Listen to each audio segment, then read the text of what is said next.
Hello again. Today we are going to be learning how to make another US comfort food, something that's great for a day when the weather is slightly like it is getting to be here, a little bit more fallish, a little cooler. And what we're going to be making today is macaroni and cheese. When you think of macaroni and cheese in the States, you're usually going to think of one of these two boxes. You have the blue box or the yellow box. And while these are both very fine products, what we're going to make today is going to just blow these out of the water, in my opinion. So mac and cheese is famous all over the United States and everyone has their own recipe. Today I'm going to share mine with you, which has just a few small ingredients that you're going to need. So you're going to need some kind of pasta. I personally prefer like the shells rather than the macaroni, but if you really want to be a stickler, the macaroni is what it is called. It is called macaroni and cheese. You're going to need about a cup of milk, and it can be any kind, whether it's skim or a higher fat content, it's up to you. You're going to need cheese. Eventually you're going to need about 2 cups worth of cheese, which is a lot of cheese, but that's why it's so good, and it's called macaroni and cheese, so you need that. Salt and pepper to your taste, and then the topping, and this is what makes everyone's macaroni and cheese different. Some people put a topping on, some people don't. I personally like this kind of a topping, just a little bit of sun-dried tomato, garlic, onion, and some bread. That's all you're going to need to make a wonderful macaroni and cheese. The first thing you need to do to make your macaroni and cheese is to boil your pasta. And depending on the pasta that you're using, it might have a different boiling time. I boiled mine for about 5 to 7 minutes. And you just want to make sure that it's just slightly underdone, because remember, you're actually going to put this into the oven later. And so if it's overdone, if it's overboiled, it's going to be kind of, it's not going to be as nice of a texture. So just slightly underdone, about 5 to 7 minutes. Then what you're going to do, while your pasta is still warm, that's when you're going to add the cheese and the milk ingredients. So you're going to need a cup of milk. So again, it can be any milk. It doesn't matter if it's skim or if it has fat in it. So just 1 cup of milk and pour it right over your warm pasta. And then you're also going to want some cheese. Now, it really doesn't matter what kind of cheese you use. I have a mixture here. I have some mozzarella, I have some cheddar. But whatever cheese you have around the house, or whatever your favorite kind of cheese is, that's the kind of cheese you can use for this recipe. You're going to need about 2 cups of cheese, and right now you're only going to put in about 1.5 of those cups. So, and you just want to put it right in on top of your pasta. And the point here is that you're going to let this sort of melt. So you want to have it on just about medium heat. I've got a burner here, so normally you would do this over your stove. But put about a cup and a half of your cheese, so save a little bit for the end. And then put it here, and then just mix it in. And while you're going to let it sort of heat up a little bit and get really melty and nice. So while you're doing that, you can prepare the rest of the ingredients. But just make sure you don't forget about it, because if you forget about it and this burns, it's going to be really hard to clean up. But just over medium heat, and give it a little bit of a stir every couple of minutes until it gets nice and melty. So while that's melting, you're going to prepare the topping ingredients. And so again, it's just 4 simple ingredients. You're going to have your sun-dried tomatoes, you're going to have onion, and you're going to have garlic. And you don't really have to have a large onion for this. I would actually pick one of the smaller ones that you can find, but you really want to finely chop it. Normally, I would be the first one to tell you, it doesn't matter, cut it as big as you want, but for this particular recipe, it really does work better if you finely chop it. And so just make sure you do that, but do it safely. Chopping onions very finely often leads to nicks on your fingers, so please be careful when you are using knives in the kitchen. You also want to prepare some bread.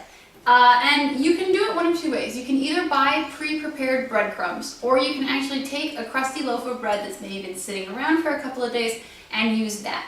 I really like to use a bread that has some kind of spice or herb with it already, so I picked out a cheesy garlic bread to help with this today. But really, in the end, it doesn't matter. If all you have is just plain sandwich bread, or even some kind of a rye bread or something like that, that's fine. You can use whatever you have around. It doesn't have to be anything special. Like with the other ingredients for the topping, like the onion and the garlic and especially the sun-dried tomato, you do want to sort of finely chop this. And so it helps if you have a bread knife, but if you don't, just any sort of a sharp knife will do. And you can see that I've kind of let this bread sit out so it's a little bit crusty. And I'm just going to cut it into really thin, maybe a centimeter wide, maybe less, strips. And then I'm going to just just keep cutting it into even smaller pieces. And you're gonna notice that it's kind of messy and getting all over the place, and that's fine. Part of the joy of cooking is making a mess, and then the other part of that joy is finding someone else to clean it up for you. So, but make a mess if you want, and if you're the one who has to clean it up, well, at least find some good music to play while you're doing that. And so you're just gonna cut up your bread. You're going to need about a cup of breadcrumbs. And again, you want them to be sort of smaller rather than larger. And like we've kind of done in the past, some of that can be done with a knife, but if it's really soft, like the inside of this bread is soft, you might actually have to use your hands to cut it up a little bit. And you're just gonna put that right in with the rest of your topping because it's just gonna be all mixed together anyway. Now I can hear that my milk is kind of sizzling in here, so I wanna make sure that I don't forget about this. And I don't know if you can tell, but it's starting to get really gooey and melty, and that's what we want. So we're just gonna keep this cooking over about medium heat until it is all the cheese is completely melted, and finish up cutting up our bread until we have the topping and then the cheese mixture, and then we're gonna put it together and pop it in the oven. So once your macaroni and the cheese is all melted and really lovely, then you can begin to construct your actual macaroni and cheese. You want to put it in some kind of a casserole dish. This is like a 9 by 11. If you have a 9 by 13, that's fine. It doesn't really matter. If you have something smaller than this, you're probably going to have too much pasta if you've started out with almost a whole bag.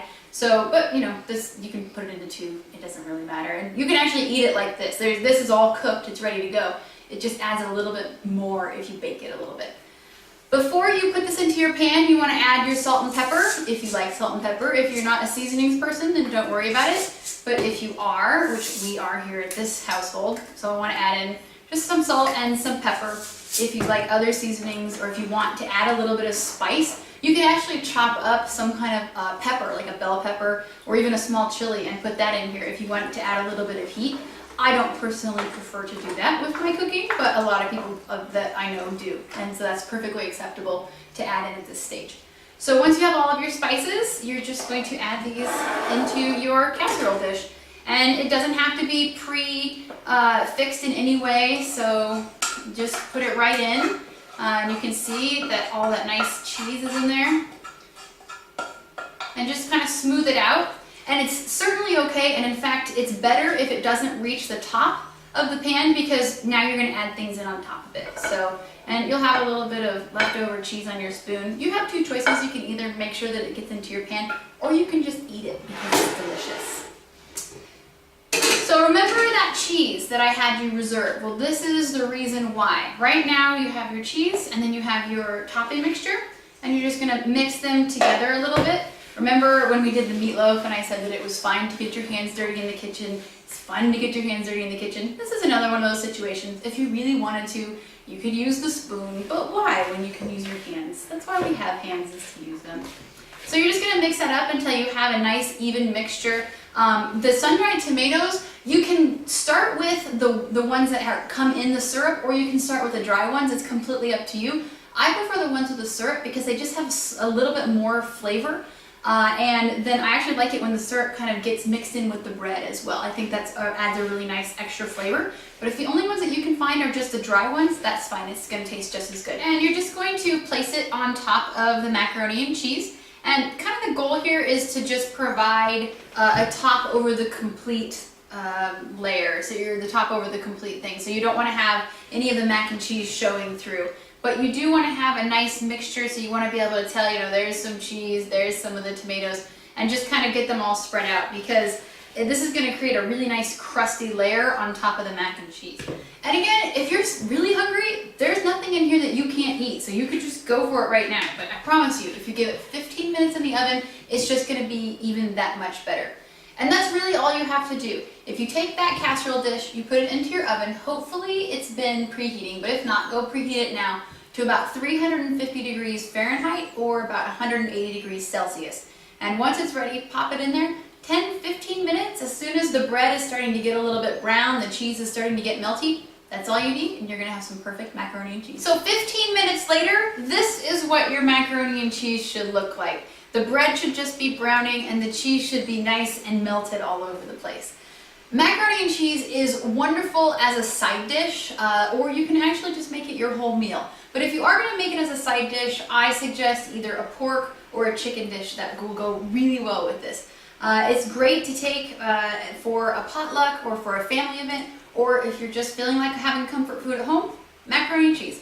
It doesn't take very long, and it really does taste better than the stuff you get in the box. So I hope that this is a great recipe for you, and let us know how you like it.